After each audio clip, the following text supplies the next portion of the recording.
మనతో పాటు ఈ స్టూడియోలో ఉన్న ఈ గెస్ట్ పాలు పిడకామ కష్టపడి సంపాదించిన పొలాన్ని ఎలా అమ్మేసుకుంటామంటే అల్లా పాలు పిడకామ కష్టపడి సంపాదించిందా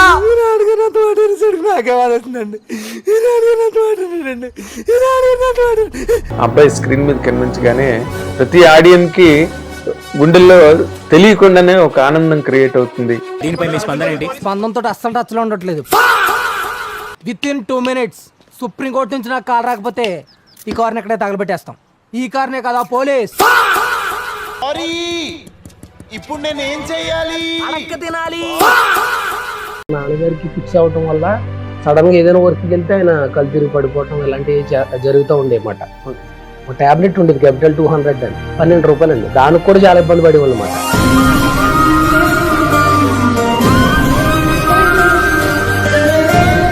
ఒక 10 రూపాయలు కూడా ఫ్రెండ్ ఎక్కువ అడగాలనిపించేది. అది ఎంత అవసరం అయితే అంత అడిగి తీసి బయలుదేరి వచ్చేసేవాడు. ఒకసారి చెప్పులు లేకపోతే మా అమ్మ అలా చూసి తన దగ్గర ఉన్న 200 ఇస్తే నాకు అసలు కళ్ళంపడు అలాగే నీళ్ళు గారి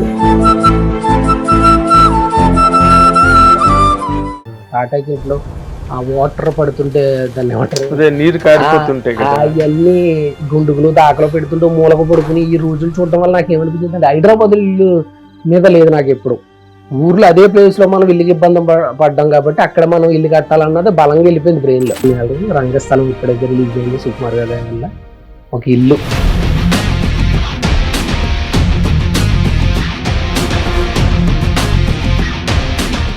5-6 సంవత్సరాల నుంచి తిరుగుతున్నాను. 100% లో వచ్చేసింది. నెంబర్ 1 నేను ఒకరిని వచ్చేసింది. నాన్నకు బ్రహ్మతో వచ్చింది.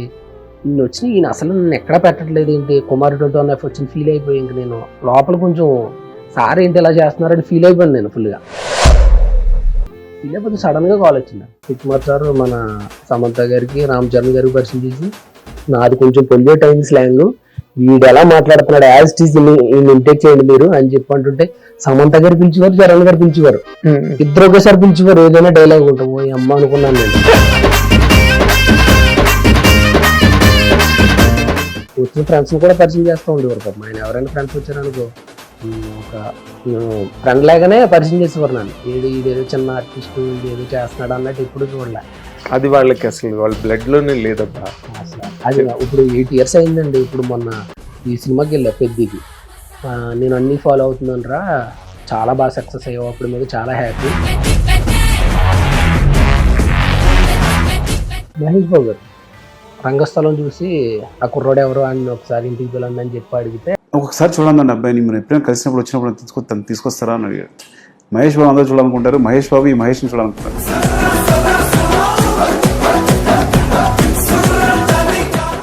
ఎవరో ఒక యాక్టర్ నా పేరు ఎందుకులే కానండి, అతని పేరు చెప్పాను నేను. ఇలాగా అన్న మీ పేరు చెప్పి రిఫరెన్స్ రాశాను నేను ఫలానా ఆఫీస్కి వెళ్ళి అని చెప్పి రాస్తే మా పేరు ఎందుకు చెప్పు అది రూమ్ డెకరం అని చెప్పి చెట్లు అందరూ ఎదుర్కొంటాను.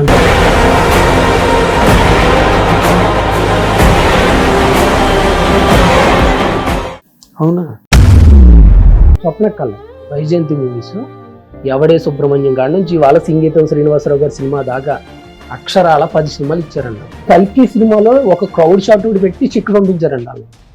కానీ నువ్వు నాకు ప్రతి సినిమాలో నువ్వు నాకు సెంటిమెంట్ కాబట్టి నేను పిలిచాను అన్నారు నాగేష్.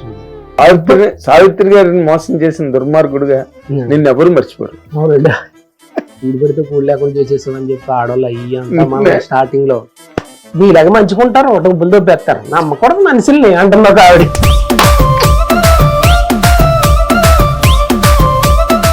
చిరంజీవి సార్ అయితే బాబు పుట్టినప్పుడు నేను మెసేజ్ చేస్తే ఆయన కంగ్రాచులేషన్స్ అది ఇది అని చెప్పి అన్నారు. ఎప్పుడైనా రండి అని అన్నారన్నమాట. ఎందుకో నాకు ఏదో జనంలో పుణ్యం చేసుకుంటే అసలు వాళ్ళు మనల్ని గుర్తిస్తారనిపించింది అంత పెద్దోళ్ళు. నేను షూ వేసుకున్నా, మంచి ప్యాంట్ వేసుకున్నా, మంచి షర్ట్ వేసుకున్నా, టీషర్ట్ వేసుకుని పైన ఉద్ది వేసుకుని అక్కడికి వచ్చా నుండి చెప్పు అన్నారు. నాకు అప్పుడు అనిపించింది అయ్యి బాబు నేను ఉత్తుపున్న నేను మెగాస్టార్ అవ్వలేదు అనిపించింది. అందరూ చూసిన అడవుడు చూస్తారు తప్ప లోపల హార్ట్ లో ఉందని చూసి వాళ్ళే చిరంజీవి గారు అనిపించింది. అడగండి అమ్మాయినే పెట్టదంటారు. ఆయన అడగకుండా ఇది ఏమన్నా ఇబ్బందులు ఉన్నాడా, ఇది ఏమన్నా పెడదామన్న సెన్స్ ఎవరికి ఉంటుంది, అలా ఎవరికి ఉండదేమో అనిపించింది నాకు. ఇక నేను చెయ్యి తీసుకుని ఇలా ముద్దు పెట్టి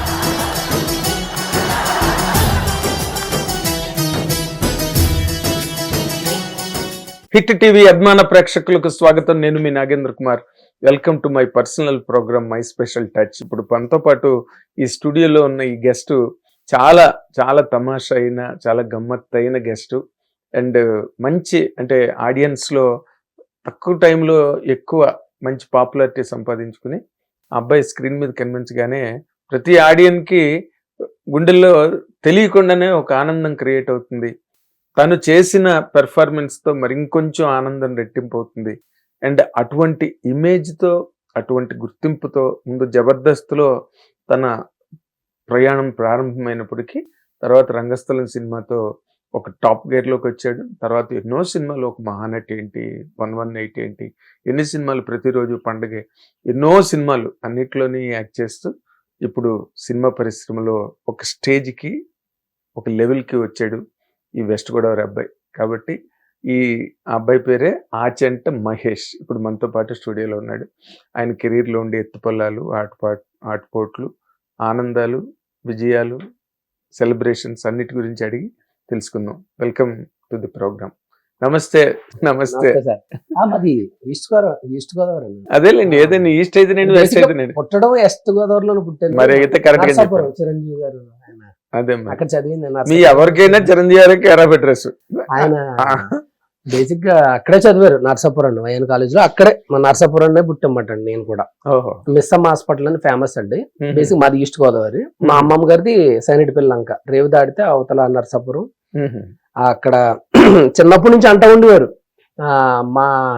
మా తాతగారి ఇంట్లో రామయ్య, ఇదిలో కృష్ణ అని ఎప్పుడో అంటండి. మా తాతల్లో ఆ యంగ్ ఏజ్ లో ఉన్నప్పుడు ఎప్పుడో సంథింగ్ ఆ సినిమా షూటింగ్ జరిగిందంట. ఎద్దులు ఉంటాయి కదా, మైసూర్ ఎద్దులు, ఆ సినిమాలో ఆడారంటండి ఈ ఎద్దులు, వీళ్ళ ఎద్దులు.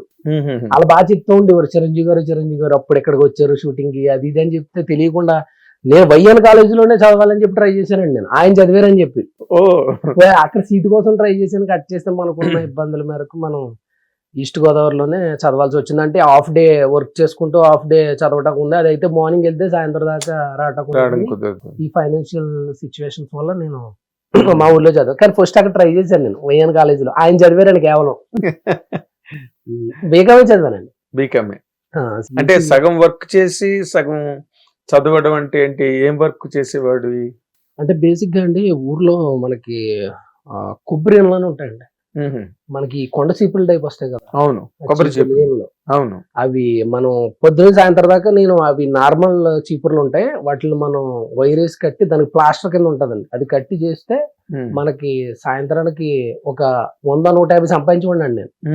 మార్నింగ్ కాలేజీకి వెళ్ళి మధ్యాహ్నం 1 గంట కల్లా వచ్చేసి లంచ్ చేసుకుని ఇంకా అక్కడ కూర్చుని సాయంత్రం ఒక 1000 కట్టామనుకోండి, 1000 చీపుర్లు మనకు 100 రూపాయలు అలా వస్తుంది అనమాట అండి. ఓకే, అట్లా. అది నేను చాలా నా కాల్ హైట్ గా ఉండటం వల్ల పొద్దు నుంచి సాయంత్రం దాకా వాళ్ళు 100-150 సంపాదిస్తే నేను ఆఫ్టర్నూన్ నుంచి నైట్ దాకా కొట్టేసి అండి.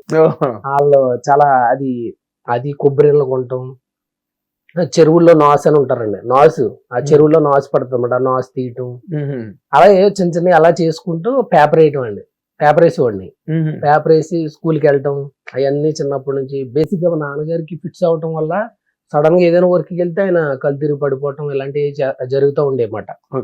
ఒక టాబ్లెట్ ఉండేది క్యాపిటల్ 200 అని, 12 రూపాయలు అండి. దానికి కూడా చాలా ఇబ్బంది పడేవాళ్ళు అనమాట. దానివల్ల ఇంకా ఏంటంటే చిన్నప్పటి నుంచి మనం ఏదో పని చేసుకుంటా అలాగే. ఇప్పుడు 10th అయిపోయిందండి, 10th కి ఇంటర్ కి గ్యాప్ ఉంటది కదండి. ఆ ఇంటర్ లో మళ్ళీ ఏదైనా మనం వర్క్ చేసుకుని ఆ డబ్బులతోటి ఇంటర్ కాలేజ్ ఫీజు కట్టుకోవటం. ఇంటర్ అయిపోయిన తర్వాత మళ్ళీ డిగ్రీకి ఇంటర్కి మధ్యలో గ్యాప్ ఉంటుంది కదా, దాన్ని ఫుల్ గా వర్క్ చేసి ఆ హాలిడేస్ అంతా ఆ డబ్బులతోటి బీకామ్. ఇక్కడికి వచ్చిన తర్వాత బీకామ్ అయిన తర్వాత MBA. ఒక సబ్జెక్ట్ ఆగిపోయిందండి, సెక్యూరిటీ అనాలిసిస్ పోర్ట్ఫోలియో మేనేజ్మెంట్ అని ఒక్క సబ్జెక్ట్ ఆగిందండి. అది ఏం చేశానంటే ఏదో షూటింగ్ వచ్చిందని చెప్పి లక్ష్మీ రావే మా ఇంటి గారు మన గిరిధర్ గారు ప్రొడ్యూసర్, అప్పుడే ట్రయల్స్ లో ఉన్నా. అది వచ్చిందని చెప్పి నేను ఏం చేశానంటే ఆ ఎగ్జామ్ ఆపేశాను. ఆ తర్వాత నేను కొంచెం యాక్టర్ అయిన తర్వాత 2-3 సార్లు వెళ్ళి రాసాను ఆ ఎగ్జామ్. అది అవల. MBA అయితే అలా ఉండిపోయింది. ఫైనాన్స్ అండి.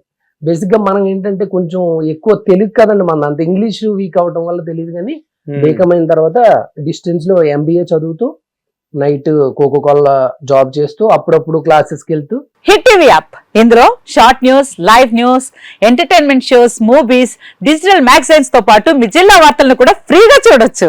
ఇంకెందుకు ఆలస్యం, వెంటనే హిట్ టీవీ యాప్ ని డౌన్లోడ్ చేసుకుని ఫ్రీగా ఎంటర్టైన్మెంట్ పొందండి. Hit TV app. Hit TV app. Please download Hit TV app. Hit TV app ని ఫ్రీగా డౌన్లోడ్ చేసుకొని ఎంజాయ్ చేయండి. మీకు నచ్చిన ఎంటర్టైన్మెంట్ కోసం హిట్ టీవీ యాప్ ని ఫ్రీగా డౌన్లోడ్ చేసుకుని ఎంజాయ్ చేయండి. హిట్ టీవీ యాప్ ని డౌన్లోడ్ చేసుకుని ఆస్వాదించండి, ఆశీర్వదించండి. ఇంతమంది సెలబ్రిటీలు హిట్ టీవీ యాప్ ని డౌన్లోడ్ చేసుకోండి అని చెప్తున్నారంటే ఎంత మంచి యాప్ ఆలోచించండి. అమెరికా అమెరికా అమెరికా అమెరికాలో చదవాలనుకునే వాళ్ళకి విశ్వసనీయమైన పేరు మన శౌర్య కన్సల్టెన్సీ. UK లో 1 year masters, UK లో 1 year masters, 2 years work permit up to 5 years visa. Contact Saurya Consultancy. Contact 89851 89851.